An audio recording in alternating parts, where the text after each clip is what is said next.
Қазақстан ғарыш сапары ұлттық компаниясы акционерлік қоғамының мәліметі бойынша былтыр өңірде жүргізілген ғарыштық мониторинг нәтижесі бойынша 106 қоқыс орны анықталған. Олардың бәрі жойылды.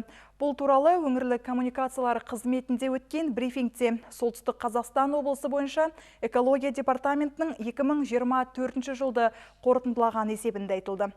Ведомствоаралық өзара іс-қимыл аясында қоршаған ортаны қорғау шараларын жүзеге асыру мақсатында Солтүстік Қазақстан облысы бойынша экология департаменті облыстық полиция басқармасымен бірлесіп бекітілген Солтүстік Қазақстан облысында қалдықтарды рұқсатсыз орналастырудың алдын алу бойынша іс-шаралар жоспарын әзірледі.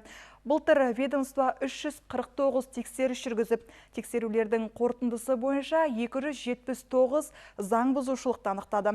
Экологтар мемлекеттік экологиялық бақылау аясында кәсіпорындардан атмосфералық ауа, автокөліктерден шығатын газ сынамаларын, топырақ, табиғи, сарқынды және жер асты суларының сынамаларын алып, нормаға сай болуын қадағалап отырады. В рамках проведения государственной экологической экспертизы жобалардың мемлекеттік экологиялық сараптамасын жүргізу шеберінде басқарма тұрақты түрде қоқыстардың нормативтерін төмендету бойынша жұмыстар жүргізеді. Жобаны бағалаудың сапасы мен мерзіміне ерекше назар аударылады. Сондай-ақ қоршаған ортаны қорғаудың тиімді шараларын енгізу арқылы қоқыстардың өсуі, жоюы және алдын алу жұмыстарын жүргізіліп жатыр. Тексерулер нәтижесінде 279 заң бұзушылық анықталып, оларды жою туралы 107 ұйғарым шығарылды.